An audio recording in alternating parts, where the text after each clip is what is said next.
Welcome back to Nortex Radio, episode 30. Welcome back, YouTubers, Spotifyers, probably not since episode 28. Apparently, we're talking too long nowadays, and we don't know shit about technology.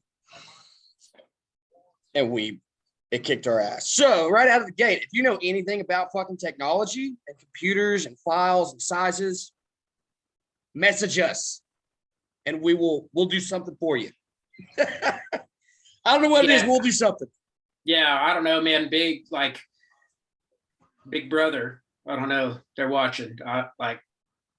We're having all kinds of upload problems, like with that we didn't have with episodes that were like twice as long as this. Feels personal. I mean, we put out the fantasy baseball stuff, and then we had a video, and we played by all the rules, all the size limitations and everything, and it's not just one platform that's hurting us. Yeah. We didn't get the episode on Spotify. We didn't get our fantasy baseball video that Connor worked hard on. Got it. Beautiful video. Couldn't get it on fucking social media. We're getting our ass. Shit. We bought a lot of tickets for the Rangers when they had the Black Friday deal. We'll take you to a fucking game if you're a Ranger fan. Just teach us something, man. Help. I thought we were rounding the curve of having our shit together. Honestly, like it seemed like we had some good uploads. We had some bigger videos. Like everything was going pretty decent. I mean, aside from like just the random shit, like needing better areas to record, but then we just hit a roadblock. And it's like you said, all platforms. Like we, aside from YouTube, like we couldn't get shit uploaded. So YouTube was the only one that worked. Shout out YouTube. Yeah, so if you're following us there, good for you. You haven't missed shit. Yep. Starting out, we'll start with the Mavs again. We got Laker game right now. About 3.5 left in the second. But not a bad week. Split with Minnesota. It's all right. We can live with that. Mm-hmm. And then beat the shit out of Houston. Should happen. And thank God Luka got some rest, which was needed. Yeah. And still won by 19. If we can win by 19, Luka can rest any fucking day of the week. And then finish off with Utah. Great fucking game.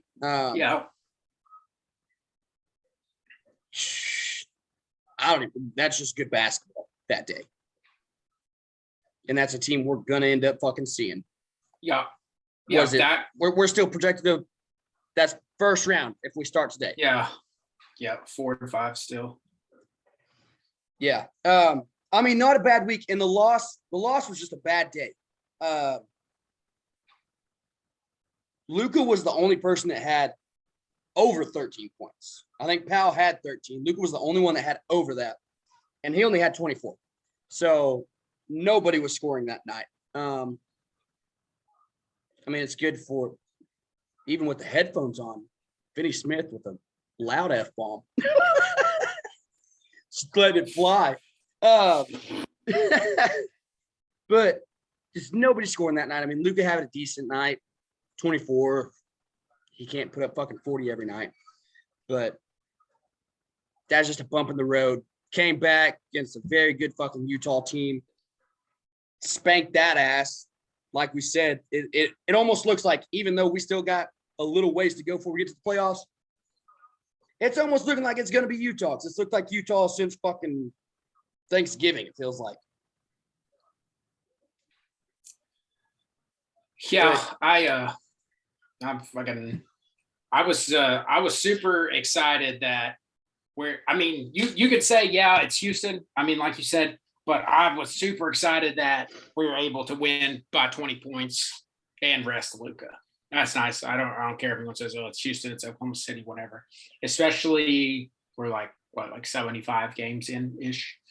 So it's nice to be able pretty close to get that rest. And then, yeah, like you said, I think we flipped with Utah, right? We're the 4 now, they're the 5. Yeah. But So, I mean, that does play to home court, but it's like you said, like there's probably a pretty good chance, unless something crazy happens over the next 10 days, like that's who we're going to see in the first round. So it's nice to come out there and beat that ass. Oh yeah. And I mean, I don't know if they were that much more aggressive or what, but they had 7 more fouls than us. And that turned into a lot of it. I mean, be honest, 7 more fouls. We had 14 more free throws. Granted, we might not have made all of them, but we won by 14. So that might be their big fucking problem. They need to quit fucking playing rough, bastards. Yeah. Trying to get my shit set back up. Breaking shit, middle episode. My little thingy, I was watching the game and it just fucking all fell over. So tried to get that fired back up. We're back. Okay.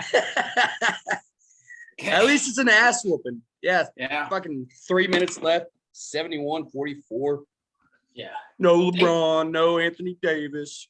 Yeah. Thank God it's on TNT too. I would have never been able to tap back into fucking Bally if it was on Bally. That ain't no shit. Yeah, no LeBron, no Anthony Davis. We don't give a shit. We're going for 100.5. And we are on pace to fucking do it. Yes. God, I hope we do it. Yeah, that'd be great. That'd be phenomenal. I'd love to hang 150 and win by 40. That'd be shove it up fucking the Lakers' ass. Yeah, that'd be phenomenal. It's like scoring fucking 15 to fucking 1 on the Yankees. Yep. You just want more. That fucking meme, more. Yep, I agree. Especially with all the bullshit, all the drama and shit that goes on around them, off-season stuff. I hate that. That's that is one of my favorite things. I mean, aside from the Cowboys, that's one of my favorite things about the fucking DFW teams, man. This is the most talked about the Rangers have ever. And I mean, it was good press this offseason, but like, we're never involved in any of that dumbass shit. No. Like, Cowboys are the only one that gets the dumb shit. Yeah. And 99% of that is the Jones family. Every once in a while, you'll have a player do something. But, I mean, how often does a player end up doing something like just extremely, like, dramatic?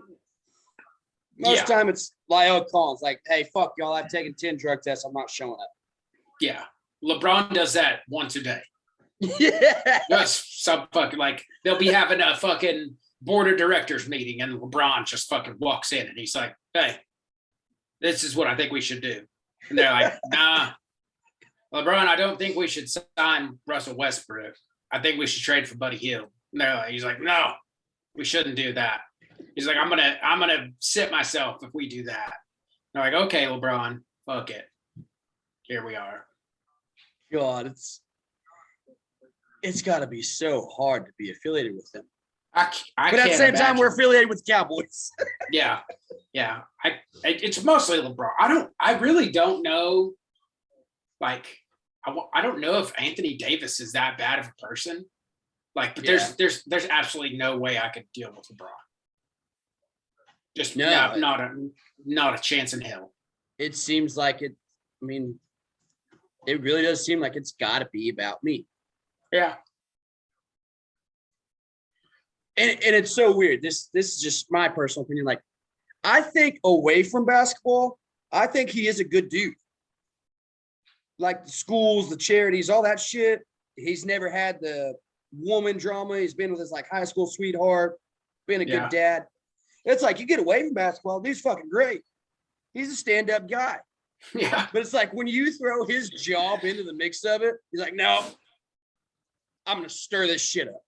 Yeah. Yeah, shit is weird, man. Yeah, so not a bad week. I mean, we still got a bit. We're almost at halftime, so we'll probably catch back up with the Mavs here in a little while. But just following up the rest of this week, after the day, a little road trip. Wednesday, we're going to Cleveland. I guess that's tomorrow, Friday to Washington, and Sunday at Milwaukee. I mean, I wouldn't sleep on Cleveland. Yeah. I mean, we're going to have to come play. I mean, Washington, we should be okay. I think is that the first time KP? Yeah. Yeah, that's Spencer Dinwiddie revenge game. That's what I'm calling it. Has KP made his fucking debut? Because I know like 2 weeks ago he had. He was playing the other night. Who was it? I liked the video on Twitter so I could look back through my Twitter. But KP was playing because I saw him in a video where somebody got nutmegged. Yeah, so I forgot about that. He was on the court. Yeah. Fuck yeah. First time since the trade. I wish it was in Dallas, though. Yeah. But, yeah, that'll round out the week.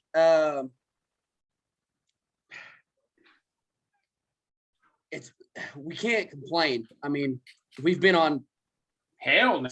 We've looked so much better. We said it every fucking week since this trade, and they're showing the man right now. Spencer's fucking gold. We won that trade 1,000%. But we're stuck in purgatory with the fucking Jazz. Yep. Just hey, actually, I mean, we finally made a move. We've really been in 5 this whole fucking time and just jumped them, but it's like we can't get away from it. We're just stuck right there. But I mean, we're a game and a half back from Golden State. We're not going to be higher than 3 unless something just absolutely fucking chaos happens, because we're 7 back from Memphis. But yeah, we're game and a half back from the 3rd seed. That'd be nice, but we'll see what fucking happens with that. Talking about it earlier when we were looking, the number 1 seed on the Eastern Conference would be tied for 3rd in the West. Why is the West always so fucking good?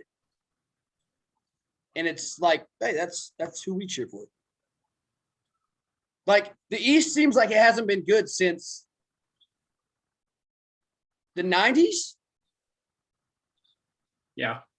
Because, I mean, you start talking late 90s, 2000s, that's when you start talking San Antonio, the Lakers.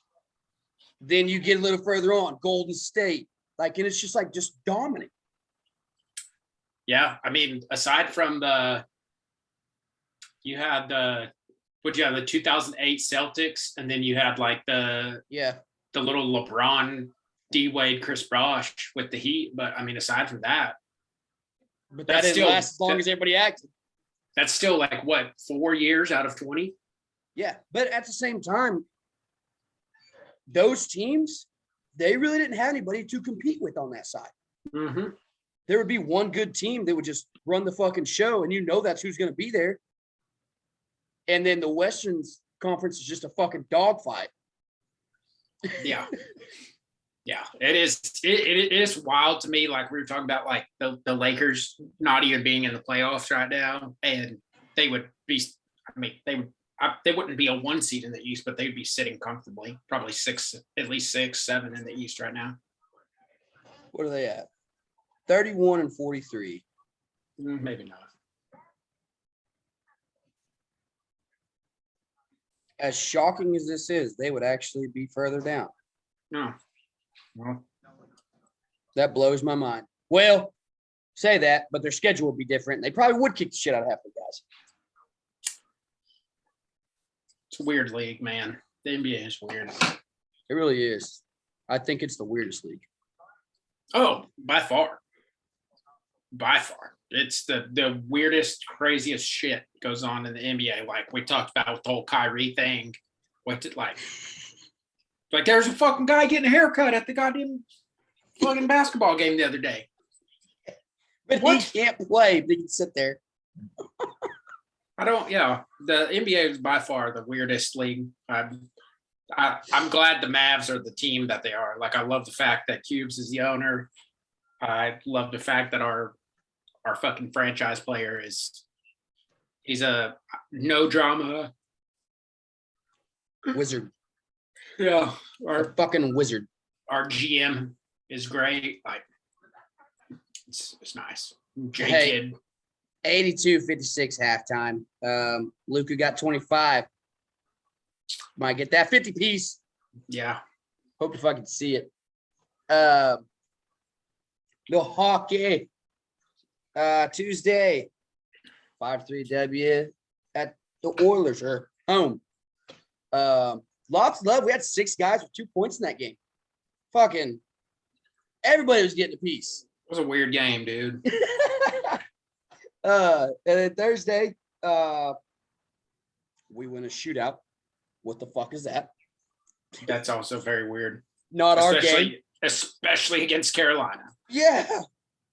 Like, it's one of those things, you go to shootout and you're just like, well, shit. That was weird too. That was, like you said, like we didn't finish that in overtime, and I was like, well, we'll fucking see ya. Nope. You want to turn it off, you're like, man, it's just a little bit more, a little bit longer. And then you had like Jason Robertson, like totally just muffed the puck on his attempt, and you're just like, oh yeah, we're fucked. Yeah. Even though we already have one of the points, like we're fucked. Oh yeah. Nope. Yeah, then we turn around and fucking Saturday get our asses spanked at fucking Vancouver. Weird. That's weirder than the Edmonton game, dude. I wouldn't even be saying that if we lost like 2-1, 3-2, something like that. We just got fucking annihilated by the Canucks. Not should be fucking happy. Not what? That's one of those just silence notifications. That's what I did. Yeah, I don't want to know. Just silence the notifications. You can just tell, like, this isn't. We're on our heels the whole time. Like, they stayed in the offensive zone. Shit's weird. Like, they have like 70-something% of puck control in the first period. I'm like, this team's terrible. We're like, at least we're wild card contenders still. Somehow we're still only half a game back of Vegas. But fucking dude, talking about that. The next thing I got wrote is the fucking standings. It's almost frustrating because what we talked like 2 episodes ago, we were talking that we could end up in fucking second. Yeah, when we were by the end of the week. We were staring that week down. That what was it? Nashville, St. Louis, or St. Louis. Two one of them, I think. 2 St. Louis, 1 Nashville, some shit like that. Something like that. And St. Louis had just come off a loss, and Minnesota had just come off a loss, and like, yeah, we shit that bad. Yeah, we were fucking sniffing second, and now we're back to the outside looking in, and that makes you think, what the fuck was our trade deadline? Yeah. Like we're sitting on the fucking bridge. Just go one way or the other. Make a fucking choice. Yeah. And honestly, I mean, you may have people upset, but when you sit there, everybody's upset. Yeah, trade deadline was weird. Real weird. I know, like, a lot of people were talking about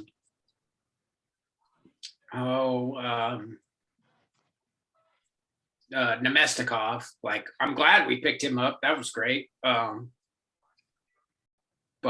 we still know nothing about like what are we doing going forward? What's the plan? And there's still no communication about that. That's the problem. Like, it's like you said, like, we're not even committing to going one way or the other. Like, they're still just standing in the middle, like, just getting pulled whichever way they want to get pulled that day, like the front office.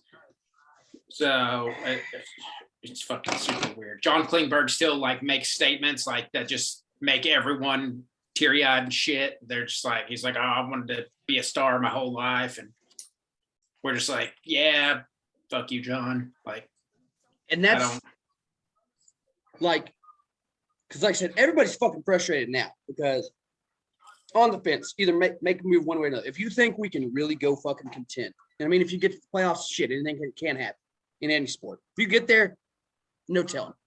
But if you think you can contend, go make your team better to contend. If you think you really don't have a good shot and you want to maybe, hey, you got a guy like John Klingberg that you have not extended, that you gave his fucking money away to Ryan Suter. Trade him. Get something. I mean, we love him. I still wish they would extend him. But looking at the business side of it, you got to fucking do something. I mean, we're just sitting there. And now, like we talked about, I don't know, last week before, like the Trevor Story shit, we're just going to, if we watch him walk, Stars fans are going to be fucking pissed. Yeah. Bad. It is not going to be good. Yeah. It seems and like you can't even blame that on Bones. You can't even blame that part on him, which everybody's been mad at this year. Yeah. It seems like that's like almost what we're eyeing down is like the hockey version of Trevor Story. I mean, like he said, he's a top 4 defense. Like he's a top 4 defensive guy. And we're, like you said, like, I guess at some point, somewhere, someone decided, hey, we're not going to resign. Like, yeah, sure. And then, but then they also didn't go out and get anything for him. So, yeah. And we didn't make any other moves. Plan. Like we didn't make any other moves either. Like, no. Like, I mean, Radek Fox is the guy that's been on the hot seat now because he's just played like shit the last week or the last month. I mean, probably honestly longer than that, but as far as I've looked back, it's been the last month, and like, that's I don't know, man. I don't know.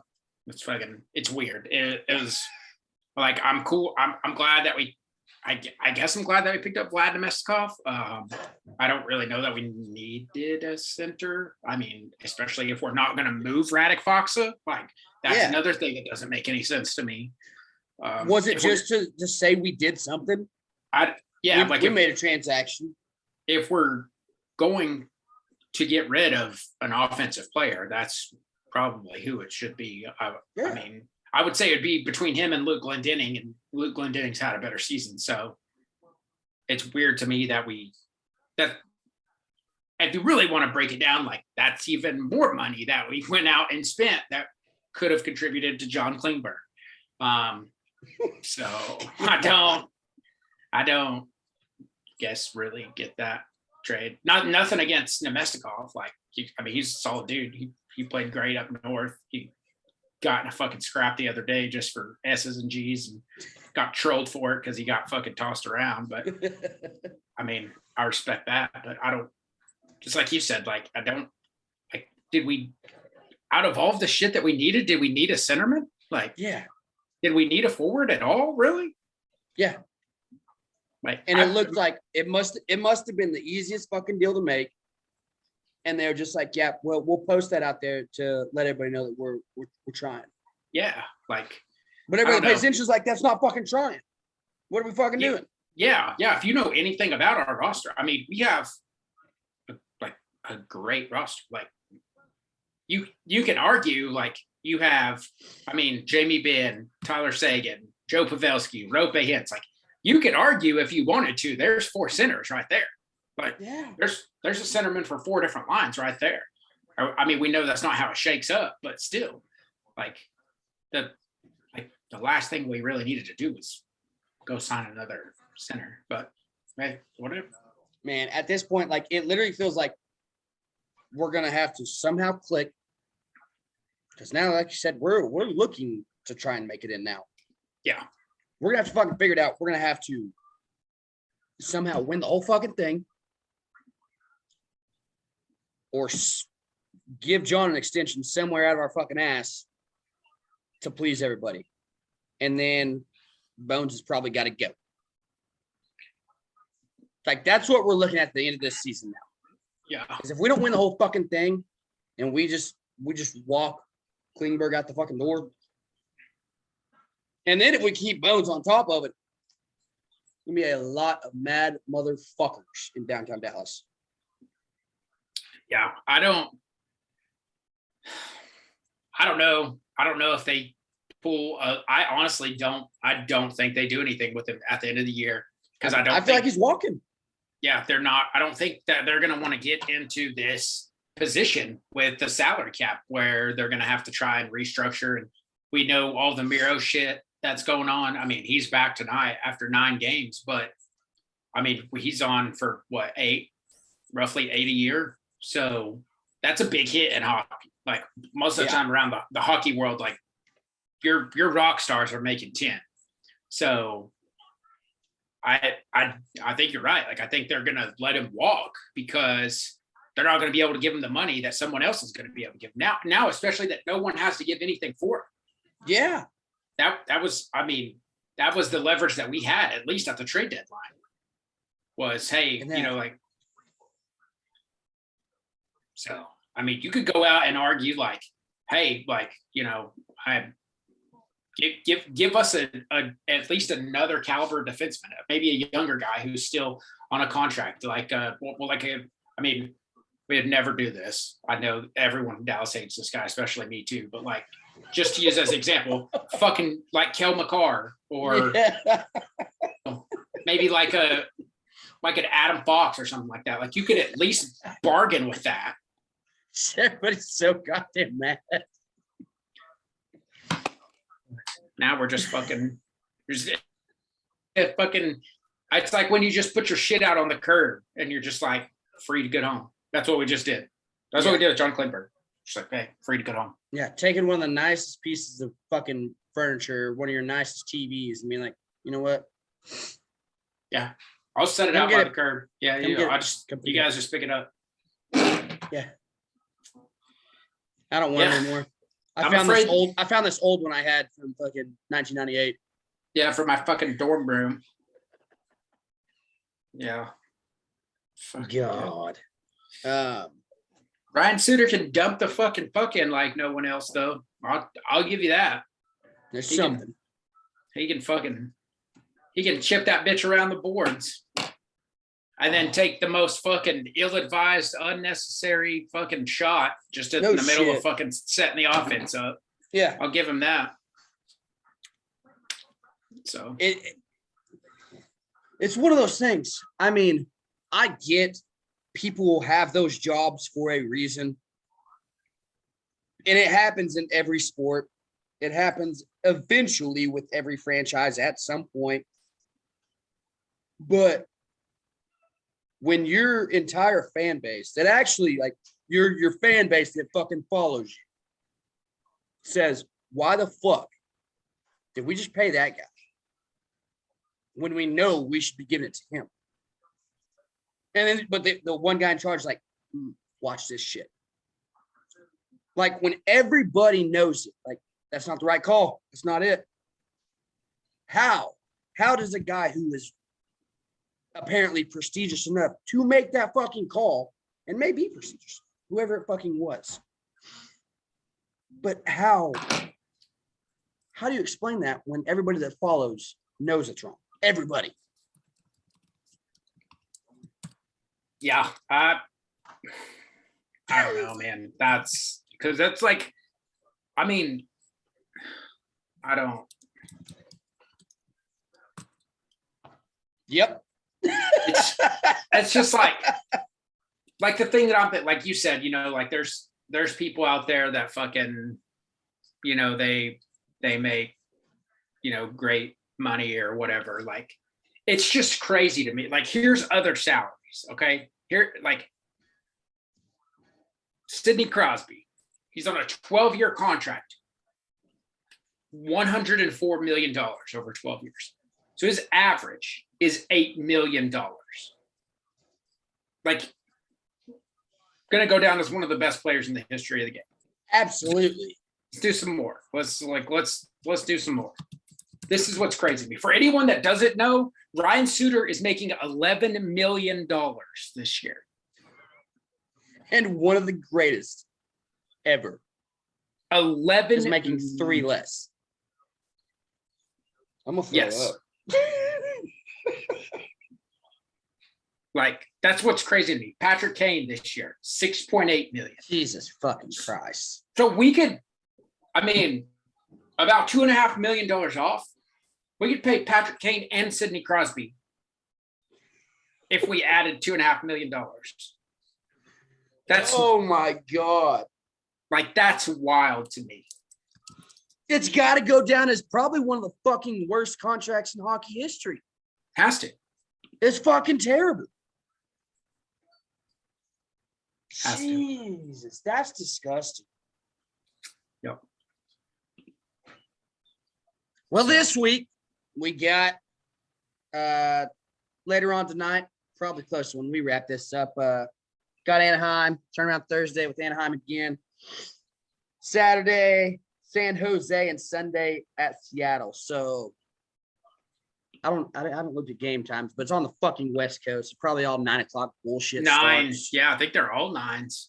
I know tonight is for sure, but they probably fucking all are. 9, 9:30, 8, 6. They gave us 8 o'clock on the Sunday night to get ready for work the next day. Yeah, these fucking numbers are crazy. Like McDavid, 12.5 million. Panarin, 11.6 million. Austin Matthews, 11.6 million. Carlson, 11.5. That's nuts. That's just nuts. Like Mitch Marner, Drew Doughty, John Tavares, like they're fucking captains and shit. Making Patrick Kane, like, yeah. And we got fucking, Ryan fucking Suter. That shit's wild to me, man. Like, God. I mean, it's nothing against Ryan Suter. It's just I'm against the money that Ryan Suter makes. Ryan Suter's probably a great guy. He'd be a great hockey player. Like, it's just fucking, it's wild. Oh, yeah. God. 14.6 guaranteed. So do you have the details on his? I'm going to look it up right now. Like, is there opt-outs, buyouts? There fucking has to be. Total is 14.6 guaranteed over, it looks like 4 years. So if you break it down averagely, by average 3.6 a year. But then he carries a signing bonus, yearly cash. No, there's no opt-outs. So what is that? That's 7? Fucking disgusting. Which is crazy. He had 2012 with the Wild. What was it? 13 years, 98 million with a $25 million signing bonus. And then in 21, he re-signed an 8-year extension for 6.6 million total. What? That can't be right. That's wild. No pun intended. Yeah, no, that's right. fucking $833,000 a year for 8 years. And then we gave him a blank check. Yeah, so his cap hit this year is 3.7 million, which in terms of hockey that's almost 6% of our cap. Yeah. So that's somewhat significant. And he's 37 years old. So there's that. Yeah, and he's guaranteed to get at least 3.6 million all the way up until he's 40 years old. So there's that. And I don't see anything like an injury clause or yeah, I tried to look too. I didn't see shit. It almost looked like it's all there. So yeah, that's what that is. So just like, it's crazy to me, like you frame that like what I understand that salary caps are different and salaries are different, especially in baseball, but like you take someone like Albert Pujols, who's going to go down top 5 hitter of all time. He just signed maybe the greatest right-hand hitter of all time. Yeah, just signed for $2 million. Yeah. He's much more productive at his job than Ryan Suter is at his. And he's old and can't move. Yeah. And I would almost bet that he's not taking up 5% of the cap. No. I don't think $2 million should be. Did you see his incentives? Yeah. All the like what is it? Gold glove. Yeah, I think Gold Glove's on there. The Silver Slugger, MVP, Division Series, NLCS, World Series. NLCS MVP, World Series MVP. Everybody was like, hey, why are you throwing those in there? Yeah. Y'all gonna get to hold on to that money. Especially if the guy doesn't fucking need it. Yeah, no, he doesn't give a shit. He probably didn't even look at the contract. Oh, I guarantee he didn't. At this point, the shit is just all aesthetic for him. I feel like he's probably played that way for the last 10 years. He doesn't give a shit. Mm-mm. And being a Ranger fan, I mean, just from 2011 alone, fuck St. Louis, just how we feel. But being a baseball fan, it is pretty dope to see him go back for this 1 year. Oh, yeah. It's crazy to think that, I mean, like barring something crazy, like him, Yadier Molina, and Adam Wainwright will all retire together and should all be first ballot Hall of Famers together. It's like, bro, could you imagine? I'm going to look up ticket price for that last fucking game. Yeah. I want to fucking see it because surely that shit's already insane. It's all like, I mean, I guess we're segueing a little to baseball right now, but it's also crazy to me that Albert Pujols is 42 years old and still hits major league fastballs. Like, or not even just major league fastballs, just any pitch. It's like still having the mental capacity to recognize pitches at the highest level. Oh yeah. And what is he? He's like 21 home runs. Yeah. From 700? 700. Yeah. God, but it kind of sucks at that age. Is he gonna hit 21? I don't think so, but I don't think so either. It would be cool if it happens. It would be dope. Hey, no, tickets right now. Pirates at Cardinals, October 2nd. Which I guess they're planning on making the playoffs. So it wouldn't really be the last game. Yeah, this shit is nuts. That's wild. Like Yadier Molina is going to turn 40 this year. God. And Wainwright is going to turn 41. Oh yeah, their average age was like. How old did you say they were? Yeah, 40, I saw 40 and 41 and 42. Yeah. So their average age, which I guess it was like 41.3 or something, 41 years old. Their manager's 35. Yeah. Their manager was 14 when Pujols made his debut with the Cardinals. That's nuts, dude. Could you imagine having fucking, I don't even know. I guess I'm trying to think. I went way too far back. I went like fudge right off the bat. I was still young. But say like fucking, goddamn, I can't think. I wouldn't say Joey, but like, you watch that guy. Or say a Michael Young. Yeah. You watch him. You're in fucking middle school. You Yeah, got for us. You got his poster on the wall, his jersey on the wall, and then 20 years later, he's still fucking playing, and you're his manager. Yeah, that's what, like 08 for us. So that's like Ian Kinsler, Michael Young. Young. If Kinsler would have played like Mark Teixeira was with us around that time. If they would have played like 20 years with us. Yeah. At that era. Yeah, that's wild. That's fucking nuts. That's nuts to write that on the lineup card and think like this was guy, my hero. Yeah, like this guy that's hitting fucking 5-hole tonight, like made his debut when I was a freshman in high school. Yeah. And now I wore number 5 because of that guy. That is wild to think about. That's fucking nuts. We'll talk a little Cowboys just because I don't have much. I don't know if you do. We got a little more Rangers talk. We're getting fired up for that. But Cowboys, I know we said it. they said that Brian Anger was coming back, but 3-year, $9 million.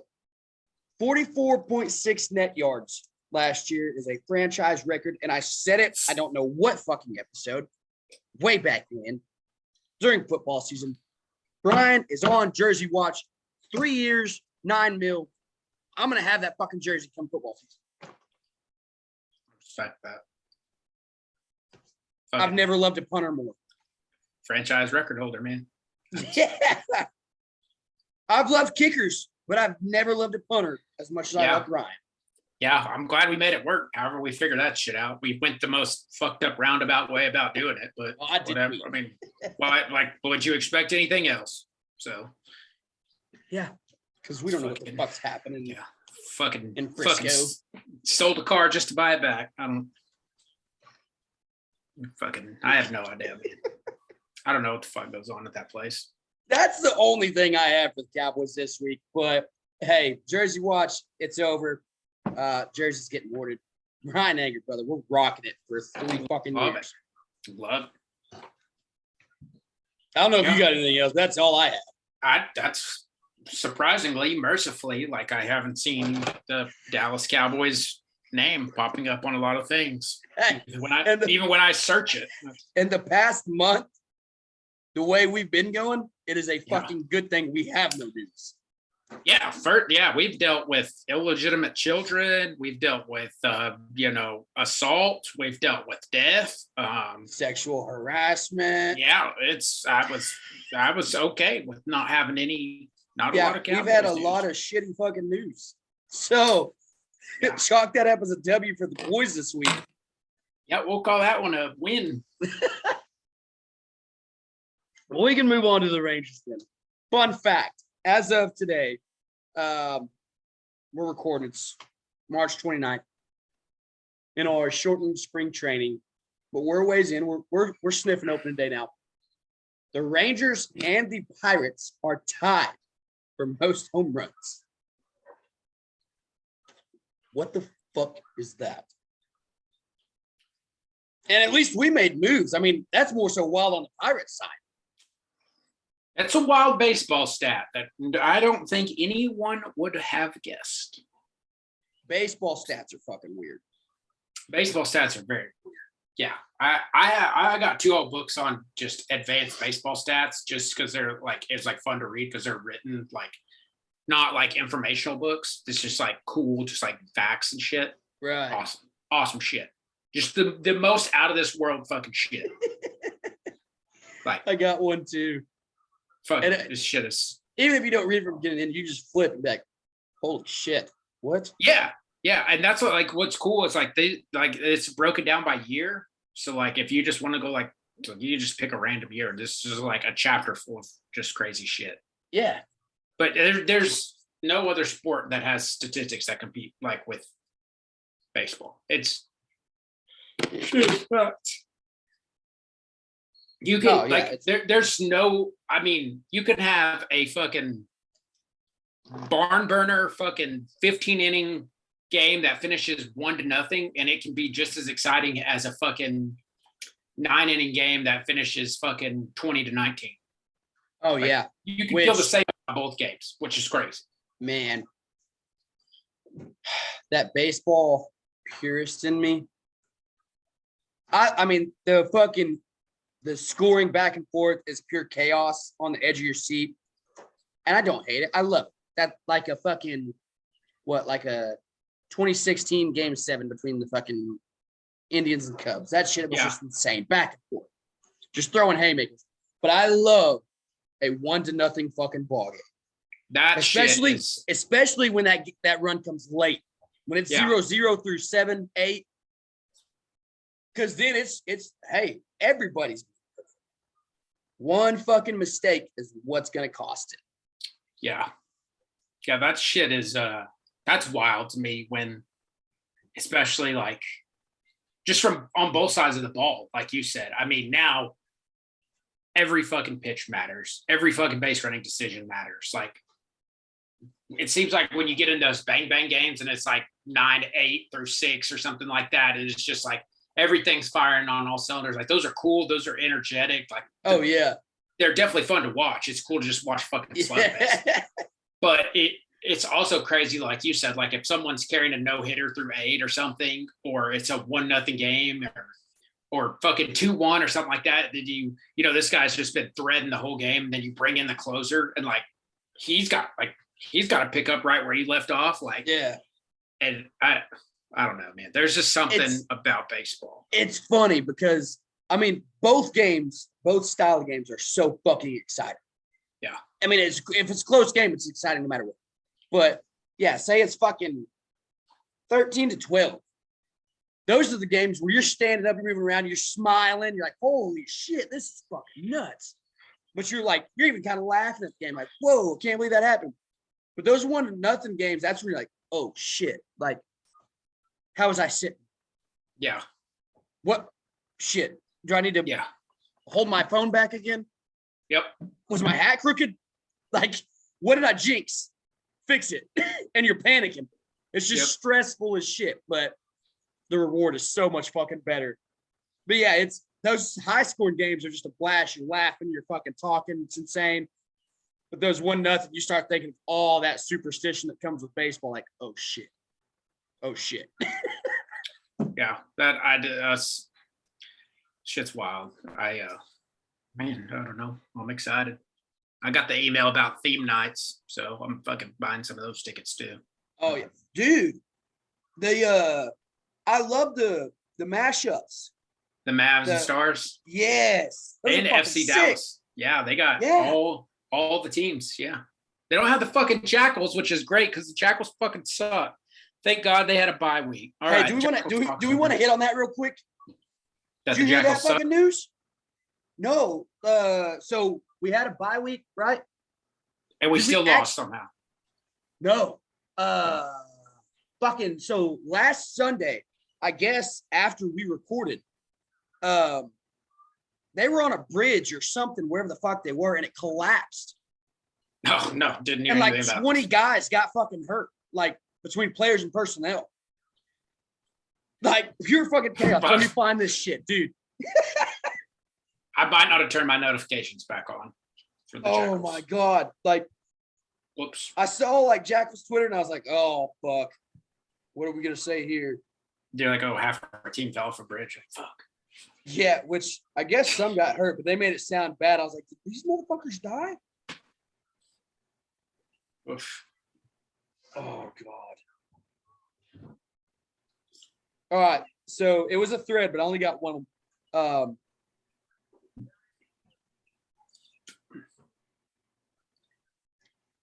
Yeah, I guess it was just a bunch of players. I guess it was a bunch of them, like most of the fucking team.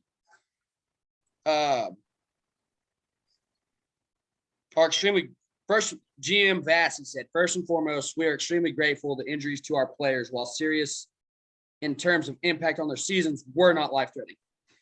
So, I mean, some of these guys might be out for the fucking year, but just not life-threatening. Like, might have broke a fucking leg. I don't know. I don't know how big this bridge was. Apparently, I don't know. It's been a wild week. I don't know if they were driving, they were walking, but they were on a bridge that fucking collapses. And I guess hurt half our fucking team, if not more. And in that thread, when I was reading it a couple days ago, that the Jackals kept posting, they were trying to talk to the league and figure out a deal to like literally rent players from other teams. Oh shit. I mean, it doesn't really matter. We're getting our asses fucking kicked. But yeah, these motherfuckers fell off a fucking bridge. Well, Jackal season. Yeah, fuck. We are the fucking Detroit Lions of Major League Rugby. So, but, hey, thankfully nothing life threatening. Yeah, for sure. Glad nobody's life. Got to throw that out there. But holy shit. Yeah, the fucking Jackals are going to jackal, man. That's year one. Yeah, couldn't have happened to the fucking Guillotines or anyone else. It's fucking the New York fuckers that kick our ass. Yeah, all the weird fucking rugby teams that are named after drinks. Gil Greenies or fucking martinis or vodka tonics or whatever. We probably got fucking set up. That's probably what happened. This is probably what it is. Yeah, smelt the second half run coming on. Got scared. They're like, hey, these boys are figuring it out. Yeah, we had a bye week last week. Luckily, that's good because I probably still honestly have Jackal's notifications turned off. Yo, we were getting beat fucking 69-5. I fucking muted that shit. Did we legit have like a scheduled bye week, or did we okay? Yeah, I didn't know if we got the bye week because we fell off a bridge. Well, I mean that might happen, but I know we didn't like cancel a game or something. Like it was legit. Well, that's our rugby news for this week. We didn't lose. We got hurt. Making progress, kind of. Whatever. Back to the Rangers, though. Damn, Spencer Dinwiddie was wet. Oh, he's fucking going off. Yeah.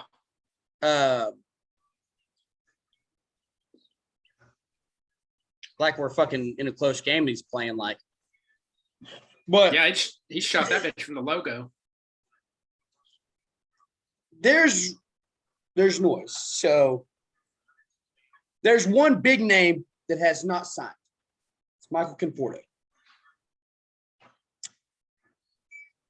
There is news, and it might just be like a small ripple in the water. It might not be a large wave, but there's a small ripple. Someone tossed a rock in that apparently we have spoke to him because apparently most of these teams, I guess, were this close to the season. Nobody wants to spend the money, but then also,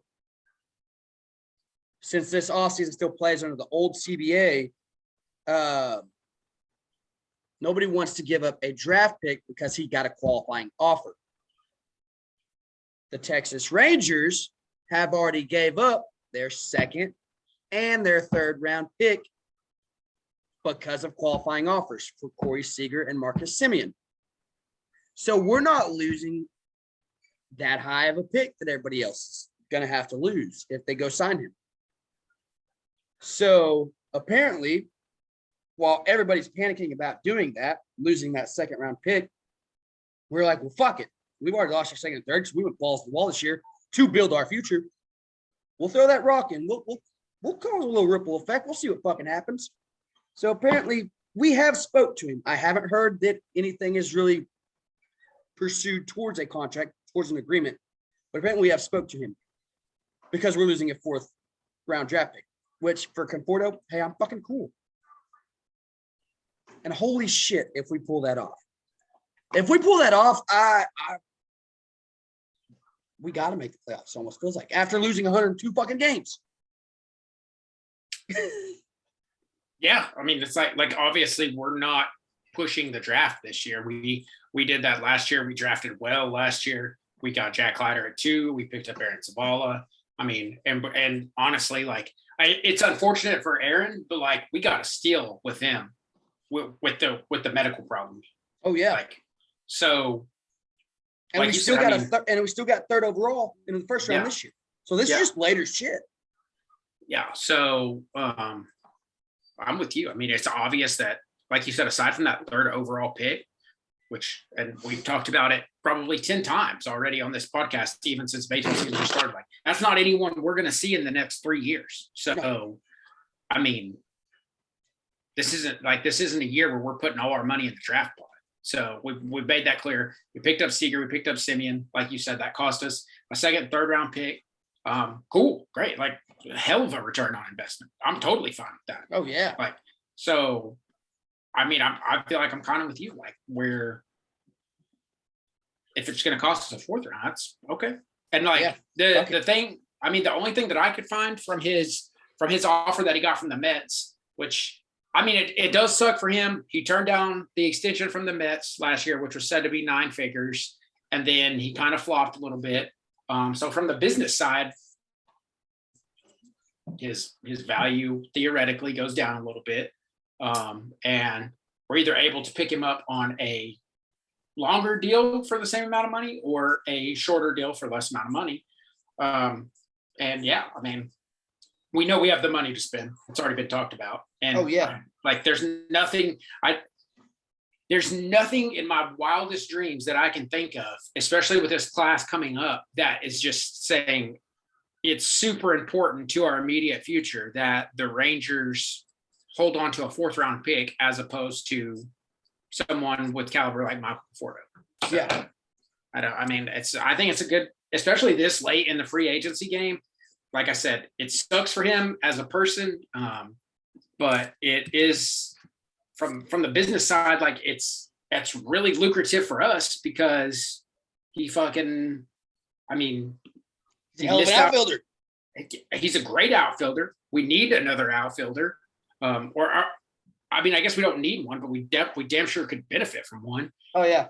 And he turned down the extension, and then he kind of laid an egg. I mean, he I think I read he batted like 231 last year, and his slash line the year before that was crazy. The 3 years before that, he had 97 homers. Super unfortunate. But the thing that makes me go ahead. I mean, in a year when we fucking have, we've pulled out all the stops. There's been no limitation to what we wanted to do. Like that seems like a fish we could go get if we wanted to easily. Oh yeah. So the only fucking little bump in the road on going and getting him at this point, this late, people are scared about losing that 2nd round pick. We're at our 4th already for this 1 year. Not worried about it. It's not going to hurt us to lose a 4th round pick. But the only thing that makes me wonder if we're just like, no, we're good. Fucking Brad Miller has been demolishing the fucking baseball. And we stole him. Which yakking. Which he can play third also. But he is smashing the baseball. We signed him to play left. That's what the bigger side of the plan was. With the possibility he could play third, but it's bigger side of the plan. And this is where it gets weird because we can kind of talk roster now. Is that we got that wrote down. We're getting ready for opening day roster. We're dwindling down. So catcher locked up. Mitch Garver. First base, Nathaniel Lowe. Second base, Mark Simeon. Shortstop, Corey Seager. Right field, Cole Calhoun. Center field, Adolis Garcia. So you got third base and left field are the only 2 positions, barring injury, knock on wood, that's up for grabs. So Brad is smashing the fucking baseball. He might be, I know it's spring training. It still gets me excited. It's the beginning of fucking baseball. You can smell it in the air. Brad is probably killing the ball, maybe the best on the team. I mean, Corey Seager's fucking killing it too. He came in. He's like, hey, I know what you paid me for. Yeah, Corey's fucking killing it. Yeah. Bombs. But Brad is demolishing the fucking ball. So it's like right now, it looks like it's his job. But Eli White has tremendously turned his bat around, who could go to left field and bring Brad to third. It's fucking insane. But that's the only thing I think is because Brad and even Eli are crushing the ball so well that we might not make that. We're not just going to go out of our way to bring him in. If it works out, it works out. But I don't think we're going to do anything drastic to make sure we get him signed. Yeah, I'm with you. I think we throw our number out there. We say, hey, this is what we can do. And it's like you said, we're in a position right now where if we pick up Conforto, that's great. We kind of sit back with Brad Miller and see if this is a phase or if he just hits the ball really well now. And we've got that to play with. I know we're going to get into lineups, rosters like that. I think fucking call me bandwagon. I think fucking Eli White's a sleeper, man. I think he has a real fucking legitimate chance to be the starting left fielder on opening day. And that's if we DH Willie. Like, I don't see a problem. Like, I think Eli White is a fucking sleeper to be the starting left fielder. Oh, he's definitely a sleeper. Conforto has just turned 29 this month. Dude, like you said, throw out the number. Hey, man, here's a 5-year deal. Yeah. Because we're going to, by the end of that 5-year deal, brother, we're going to be playing. Yeah. And then that just, then we got all the prospects just to fucking, I know it sounds so shitty, but our farm system's getting loaded by the day. It feels like our farm system from hell, this time last year to now, is fucking ridiculous. So, I mean, if we do have all those guys on the books, I mean, a lot of guys probably get moved, but right field, Cole Calhoun, he's not going to be here forever. Right field will be available, which probably Dulce go back. This is future talk. And then we've talked about it before. In fact, we have Conforto on the left, fucking Adolson right. And then, hey, Leote, Bubba, Steele, put your big boy pants on. One of you's got a job. You better fucking come ready. Yeah, I think after this year, that center field job is going to get very competitive. And we're going to know a lot based on what we draft. So, but I think it's like you said, after this year, that it's going to come down to that. It's going to be, all right, Leote, you've been in the system. You know the system. This is yours. This is yours to lose. Yeah, this is yours to lose. You've been here. You've done this. You've done great. You fucked up. You've been up. You've been down. Leote, this is yours to lose. Bubba, Steele, you guys are right on his heels. Bubba, Steele Walker, and Josh Smith, just in spring training, and Davis Wenzel have fucking, in my opinion, they've increased their value fucking at least 5-fold, maybe 10-fold. Oh, just from the 10 spring training games. But Josh Smith is hitting the fuck out of the ball, and he's still got option to round rock.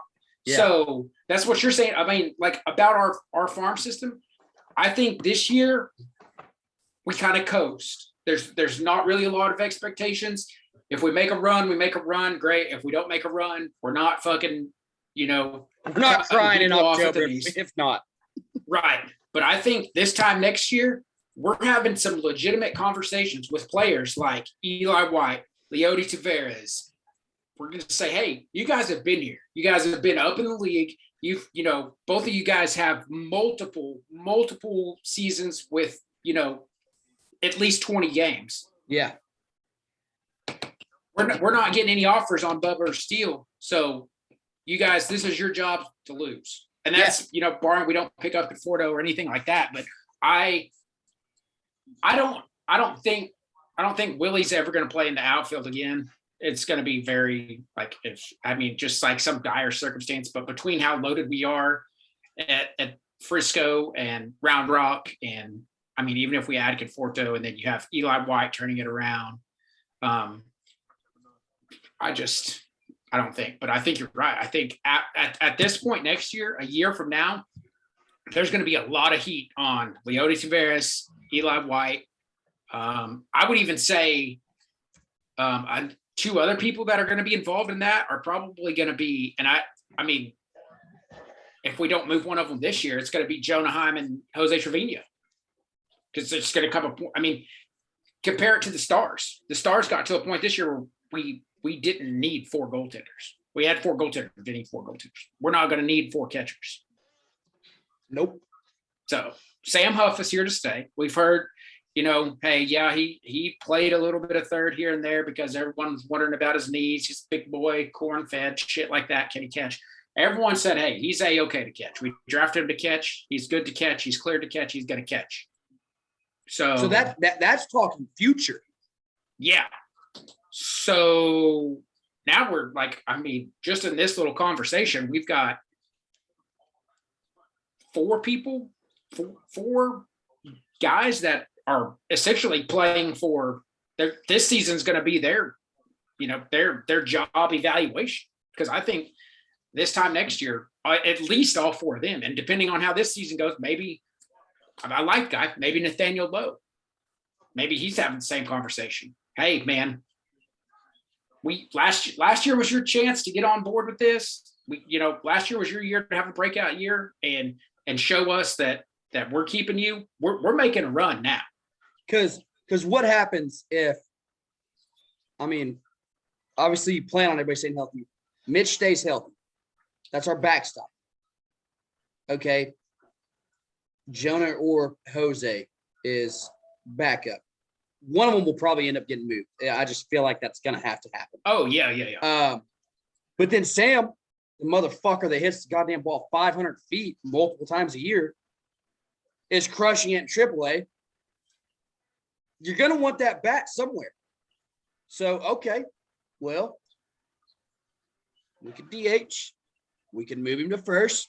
Or he could probably take on that backup job and catch whenever Mitch needs a day off and then play first or DH the other times. But then that's when Jose and Jonah do get moved. So, I mean, if Sam plays and hits the ball like he has been, it's going to be hard to keep that dude round right. Because if he keeps playing like he does and hitting the ball like he does, I like Jonah and I like Jose. He's our number 2. And it might not take long. But that's the question. Okay. Say, I love Jose, but I feel like Jonah has the higher ceiling. Could end up being a whole lot better. So say Jonah kicks this fucking gear we didn't know about.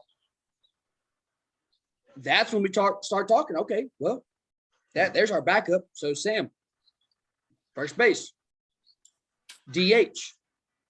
But we're gonna find a place for that fucking bat. Yeah, hot seat Nathaniel Lowe now. Hey, there's a lot of young guns that are ready to fucking come. Yeah. I'm not gonna lie. Aside from like Seager, Simeon, and Adolis, if I was on that team, you cannot feel like your job is safe. And I love the man to death. We're to the point now after last season, that's got to be in Willie Calhoun's mind too. Like, last season wasn't good for him, and that's like you said, like we're getting to this point where we're coming from the top down and we're loaded, and we're gonna have bats that we're gonna put in lineups. We're gonna have people hitting 20 home runs that are batting 7 every night. Yeah.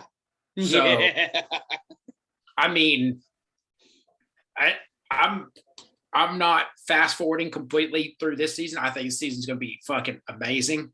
It's going to be exciting. I mean, even if we don't go win the fucking division, just the talent we brought in, how much better we have become as a fucking team, this season is going to be exciting.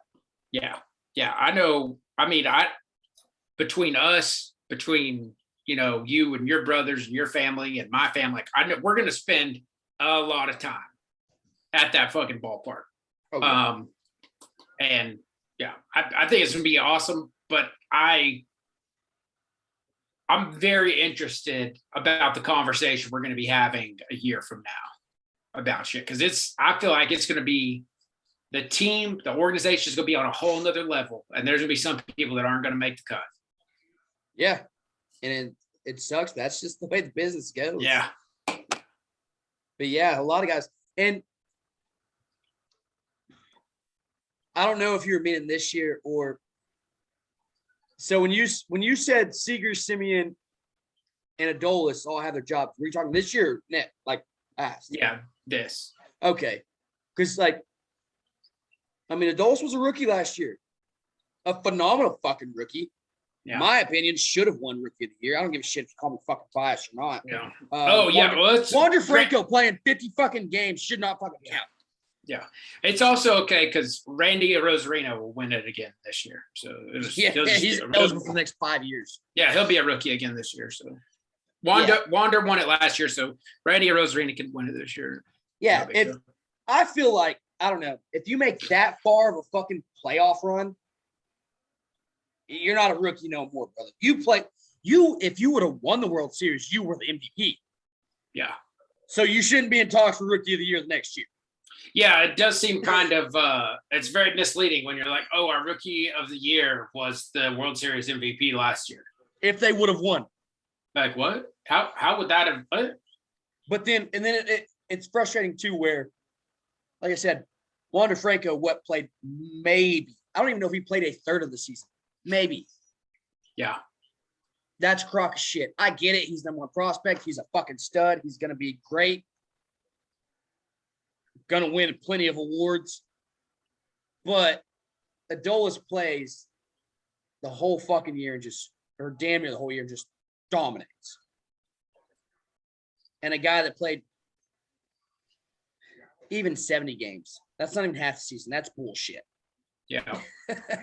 Yeah, I totally think that's that fucking, I mean, I don't even know what the word is. It's just like that, I don't know, like that stardom bias, I guess. So like, here's the other thing. Like, I don't know if you're into it. I don't know if people that listen to it are into it, but I'm fucking big in baseball cards. Same thing. Like if you get on, say you go to a card shop or you get on eBay right now and you look for like a big thing being pulled right now is like a Wander Franco 1/1 fucking like tops. His tops 1/1 rookie card. $250,000 is what this is estimated to be at. I have a 1/10 Adolis rookie card. I paid $30 for it. Holy shit. Same set. It was obviously a year earlier, like when he was with the Cardinals. Yeah. His actual legitimate like rookie year when he was with that organization. Tops Adolis rookie card, a 1/10. I paid like $32 for it. Damn. Yeah. And so people are talking about like the Wander Franco, like Bowman rookie 1/1 going for $250,000. And you just like all the points that you just made. The guy played half the season. Yeah. Like, is he a great player? Probably. He's probably phenomenal. He's an excellent player. He's probably going to do great things for the fucking Rays. Was he the most beneficial rookie to his team last year? No. Fuck no. Not even close. No. So, that's the frustrating thing about the award shit. Like, that's how that should boil down. That's the same way the MVP should boil down. Like, there was no one that was as beneficial to their team as Adolis was to the Rangers that met the qualifying parameters to be classified as a rookie. Not even close. This is not. And everyone's on this Wander Franco hype train because he's fucking Wander Franco. I mean, he's fucking good. Yeah. And like I said, he's going to win plenty of awards. But if you play that much, I'm calling bullshit. Yeah. So it's that fucking high draft pick. Same shit with fucking, I love the guy. He's a fucking Arkansas guy. And if he hadn't had the cardiomyopathy issue, like Heston Kjerstad would probably be in the same conversation. Like, yeah. He goes to the Orioles and that's their franchise. Like, that's one of 3 guys that they're putting their franchise in. And if he didn't have all the medical heart issues last year, like, he's probably getting called up. He's definitely in the talks last year, for sure going to be in the talks this year if he gets the call, but he hasn't done anything. Oh, yeah. It's just the fact that he's a number 2 overall pick. So. And I think he's got the talent to be great, but yeah, that's what kind of fucking rule is that? Yeah. But we'll head back towards the Rangers. Opening day. It's looking, like we said, most pretty obvious. We named them.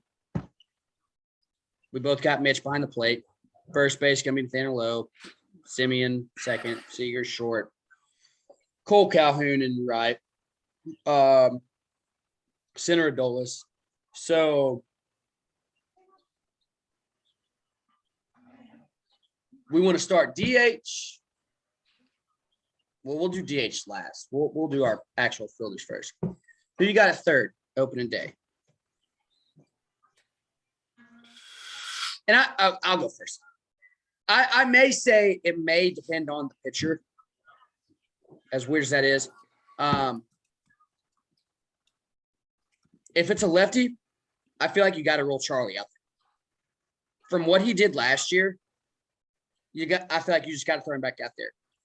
It's not like he missed 2 days of fucking spring training. He's going to be okay. Mm-hmm. We haven't even playing games yet. So lefty is Charlie. If not, I feel like it could be Vanez. I think it's going to take a bit, in my opinion. I think it's going to be a bit before Carpenter does come up just because we signed him a little late.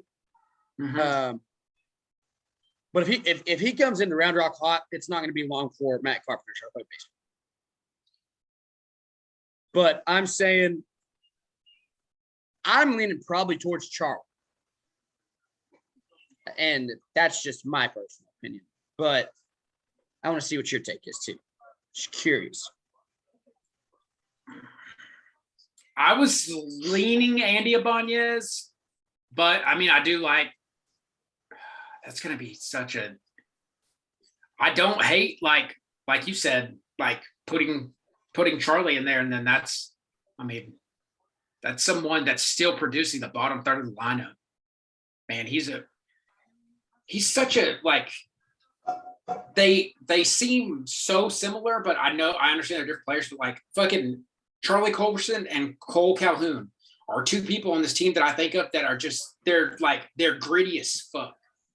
Like they're when those you kind think baseball player, you're not thinking superstar. You think a baseball player, the guy who comes home dirty every day, new fucking wounds every day, gave 100%.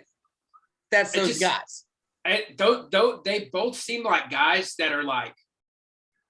It's just like that guy that you work with or whatever that's just always down to do whatever job. And so like as a manager, you're just trying to find a way to put him in a line. Like I feel like even if Woody goes to Cole Calhoun and he's like, hey man, like I know you probably never done this before. He's like, but I got you batting 9 hole tonight. That's what the team needs. Like Cole Calhoun's like, let's ride. Yeah. Same thing with Charlie. Like they're gonna have and they're veterans. They're gonna have the thought process. All right, dope. I get on. I got Simeon, Seager, Garver, Garcia all coming up behind me in some order. Yeah. Like, hell yeah, put me there. I'm the second leadoff. That's what I am. I gotta wait, but then I'm a leadoff guy. Yeah. And both those guys could do it. But man, what makes me think, like you said, Davis Wenzel, Josh Smith, playing fucking great right now. So, short and seconds, locked up for the next fucking decade. Might as well say it. Pretty close. At least 7 years. Third base, if Jung's not hurt, it's going to be Jung's. It's Jung's job next year. For next fucking 6 years after that. So, our infield, we don't really have anywhere to go with those guys. Unless you say, like a Josh Smith, like, hey, can you play left field? Some shit like that. So, odds are we trade those guys. This is where the shitty, I lost the name of it, where they hold the fuckers until service time. Service time. If we're going to end up trading them, I ain't worried about no fucking service time. Yep. Because we're not keeping them for 6 years. So if they keep playing like they're playing, hey, why the fuck not? Third base is wide open, brother. At least this year. And if you keep killing it, can you move in the outfield a little bit? Yeah. You want to stay a Ranger, or do you want us to move you? Because both options could happen. But I mean, why would you say, unless they move to left field, it's Jung's job after this year, barring health. But why not? We're not worried about service time because we're probably going to trade them. Yeah. Their value's high. So, hey, third base is open. If you're playing good enough, fuck it, go get it. I wouldn't have no problem starting Wenzel or Smith. If they're playing good enough. Yeah. I kind of fucking like it.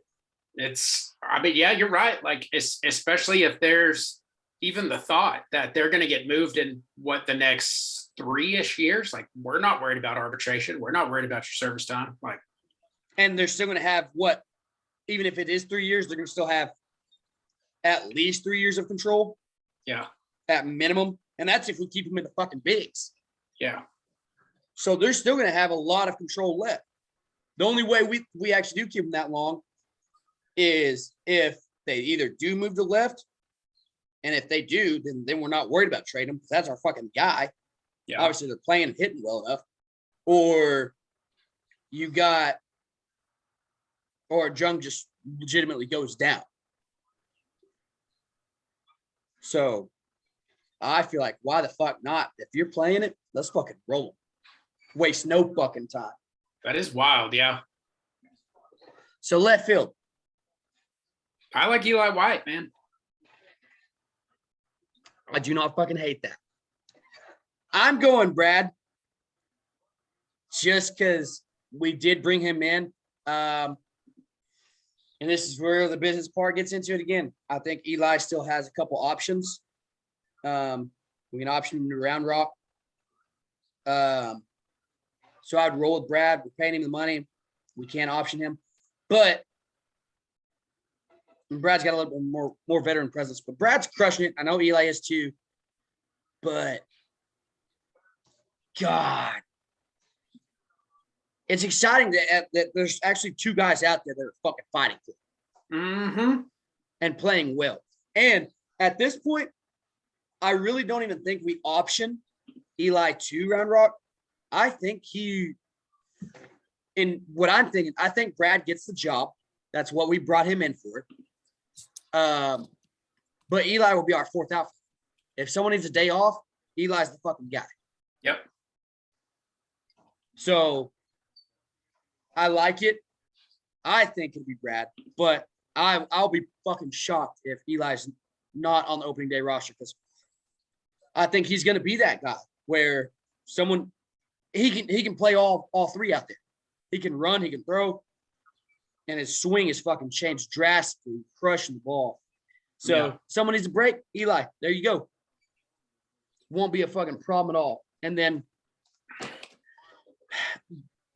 DH starting at. Well, go ahead. We'll keep Eli's one of those good guys.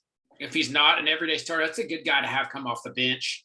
If you need a pinch runner, if you need a bat in the 8th, if you need a bat in the 9th, I mean, if you got that, if you got fucking they brought back the ghost runner rule, right? Yeah. So, which they said just for this year because of the shortened spring training. So I won't bitch that much. I don't like it, but fuck it. If you want to say we lost 3 goddamn days of spring training, you want to fucking do it, whatever. But yeah, say you got a Mitch Garver who got the last out the 9th. Yep. So in the 10th, he's starting on 2nd. Well, guess what, brother? Eli White, get your ass out there and you fucking run. Yeah. Then we got Jonah or Jose. Yep. To work the rest of the game behind the dish, however long it takes. Yeah, if he's not a routine lineup guy, I mean, like you said, I don't know that we necessarily option him because he's a great guy to just have on the bench. Yeah. I mean, even if fucking aside from that, like a freak fucking injury happens or something like that. I mean, oh yeah, you know the guy can play multiple positions. I mean, he can theoretically make contact. I mean, from what we've seen this spring, it seems like he's improved his hitting drastically. So yeah. I think for me, I think Eli will be our 4th, and that's a perfect explanation too. It's like, especially bringing back the Ghost runner. I mean, someone needs a break. Boom. We got a guy who has changed his swing, smashing the ball. But then that's that perfect little fucking cherry on top. We get the ghost runner rule. We got people that can play other fucking positions. Yep. If we get a Nathaniel Lowe on 2nd, we get a fucking Mitch Garver on 2nd. Go score. Yeah. Let's fucking go. Let's ride. Who you got as a backup catcher? Backup? Yeah. Jonah. I got Jonah. I think Jose's a great guy. And I mean, he had some spurts last year. I think it's like you said earlier. I think the ceiling for Jonah's higher. Yeah, and it is. So. I mean, love Jose to death. I love having him on the team, and I've even read like some writers and stuff leaning Jose's way because of leadership and this and that. The tenure with the Rangers. Okay, we don't have a whole lot of guys that have been with the Rangers for a long fucking time, but you want to talk about leadership and shit like that. You just signed a guy for $325 fucking million. That guy's probably gonna be a fucking leader. you just signed Marcus Simeon, who just is breaking records, doesn't come off the field, plays every fucking day, and is also on the fucking Players Association committee. That guy's probably a fucking leader. And real quick, since I brought that up, shout out to Andrew Miller. Fucking hell of a reliever. That's wild. Busts his ass every day in these CBA fucking meetings, fighting for these guys. Waits until it's over, and he's like, I'm out. My time is done. I'm retired. But fought through that whole motherfucker because that man loves baseball. He loves this game. He loves this league. He wants it to go the right way. Shout out to fucking Andrew Miller for that shit. That shit was wild. Yeah.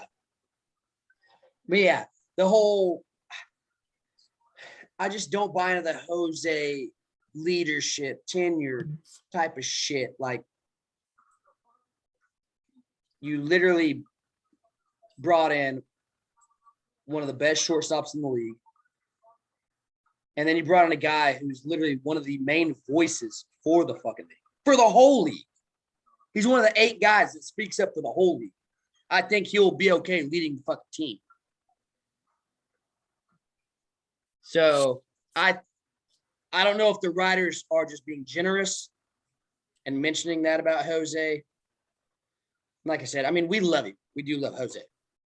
But that ceiling for Jonah, there's something there that can fucking click. And I feel like you've got to give it to him.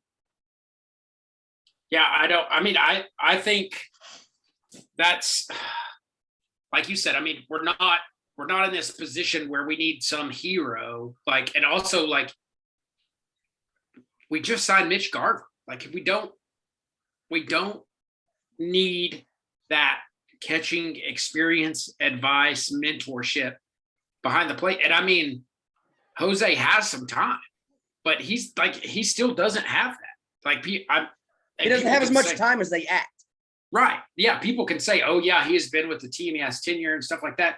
But I mean, like you said, we lost 102 games last year. Like, what really did we learn there?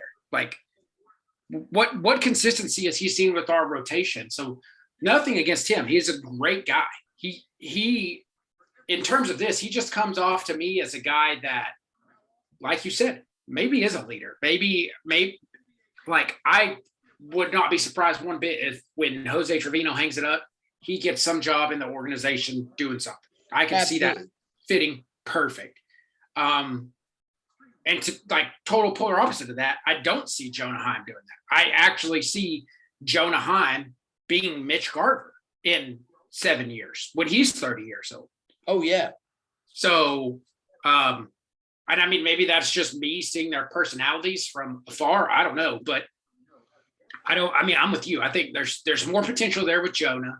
He's younger. I love Jose Trevino. He's a great guy. He does a lot of shit, especially off the field. But we're not in a position where we need some mentor, some leader. Like, we don't need that. No. So I don't like that.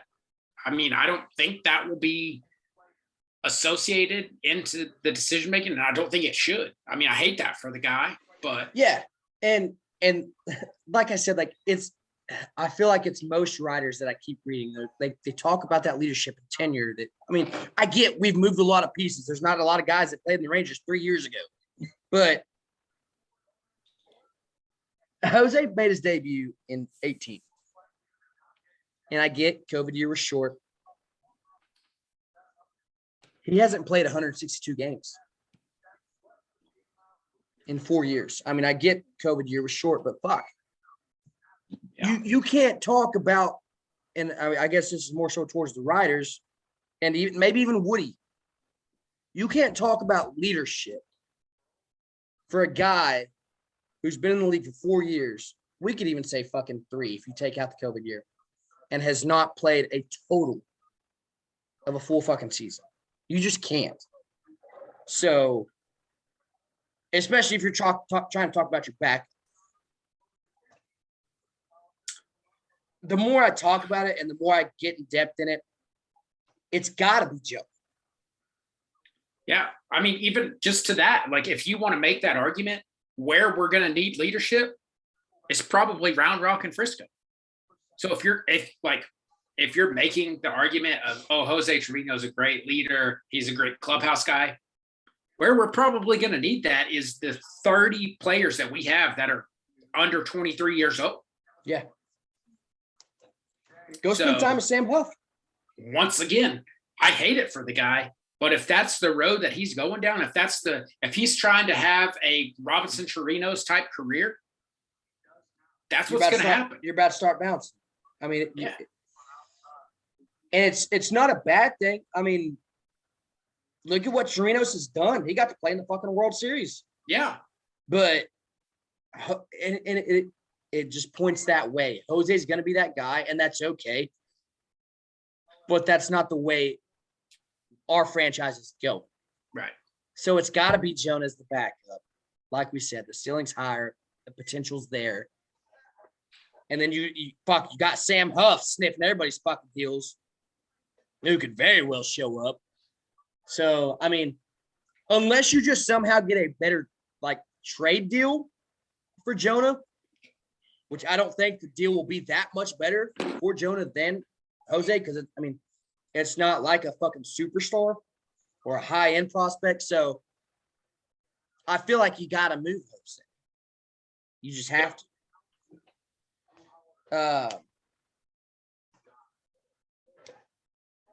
Anything else on the Rangers for now?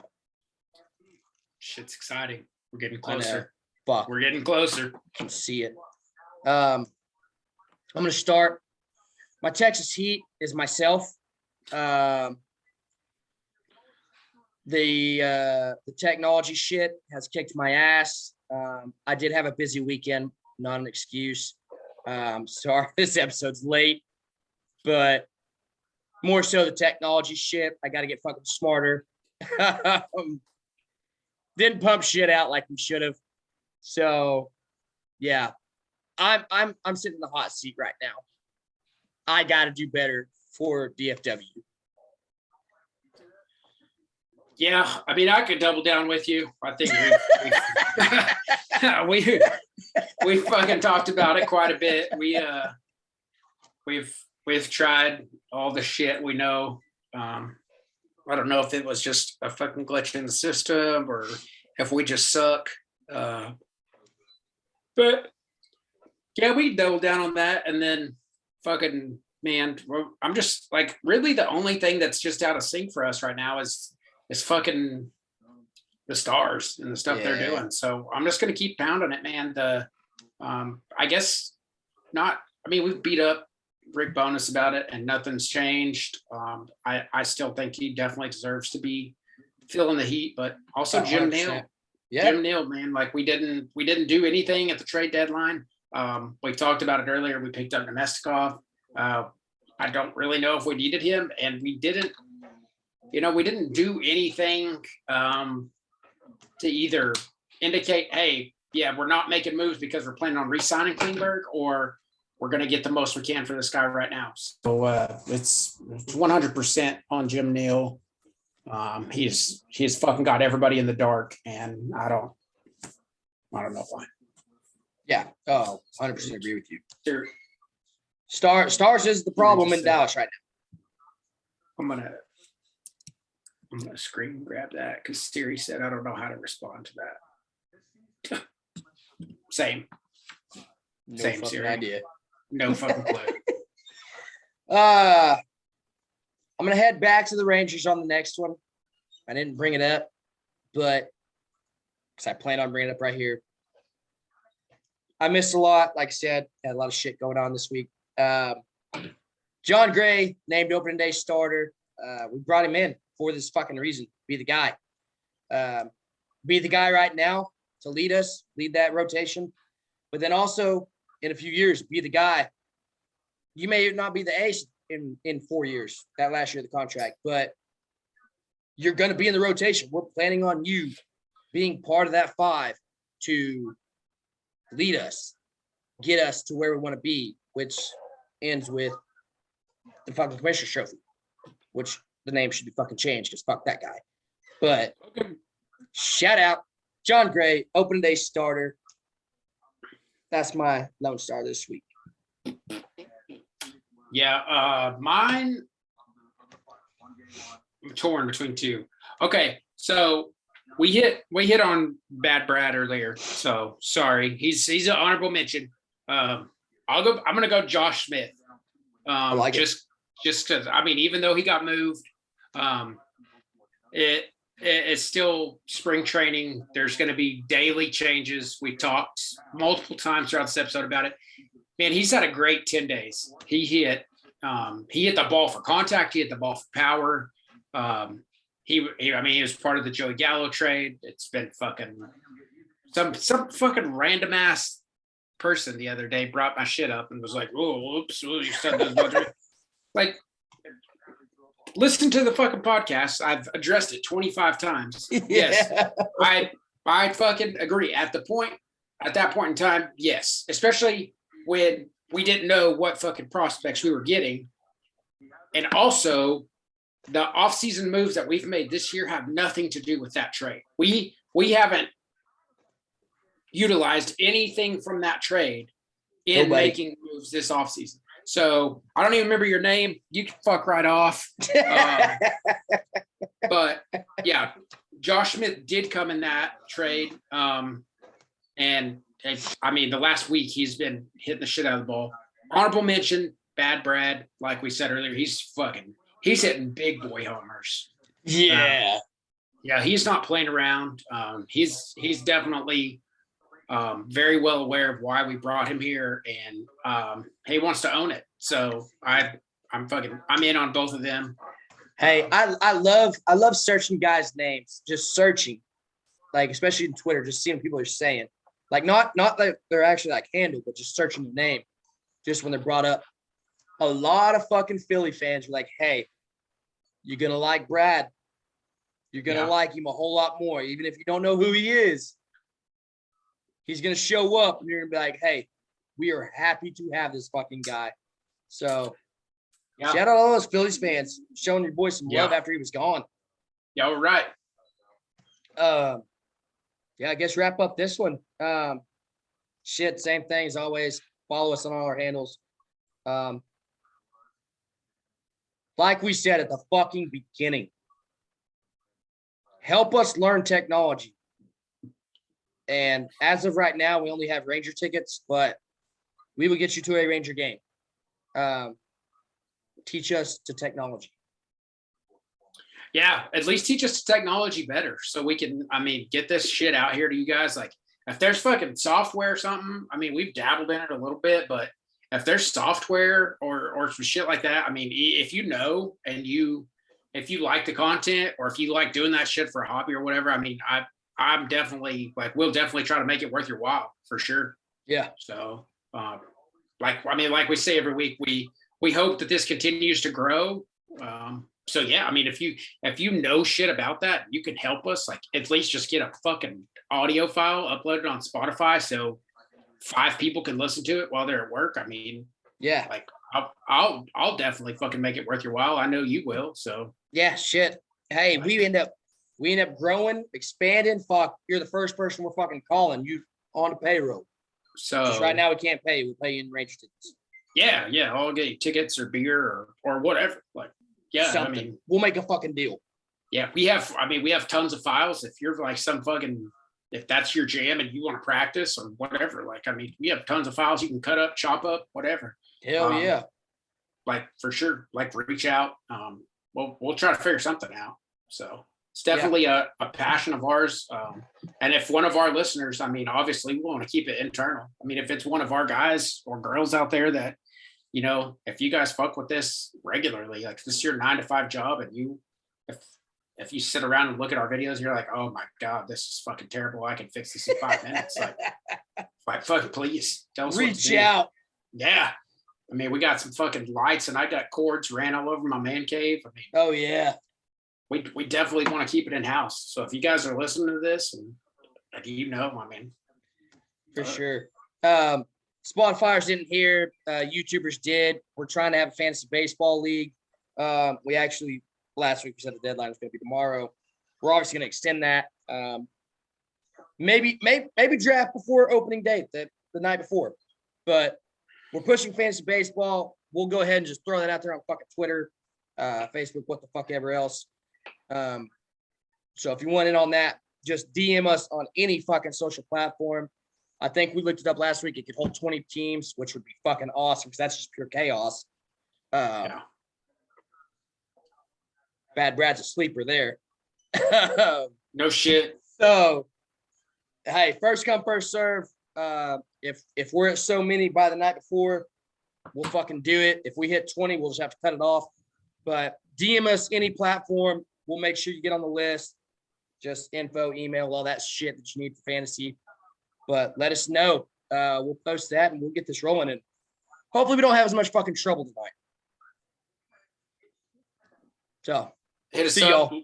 Let's fucking play fantasy. Let's make it fun. I think we're gonna try and fucking throw some tickets, some dollars, something.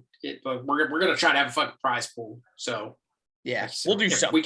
If we get 20 teams, that shit'll be fucking bananas. So yeah, no more the merrier. Yeah. All right. Like, follow, share. We appreciate y'all. Peace.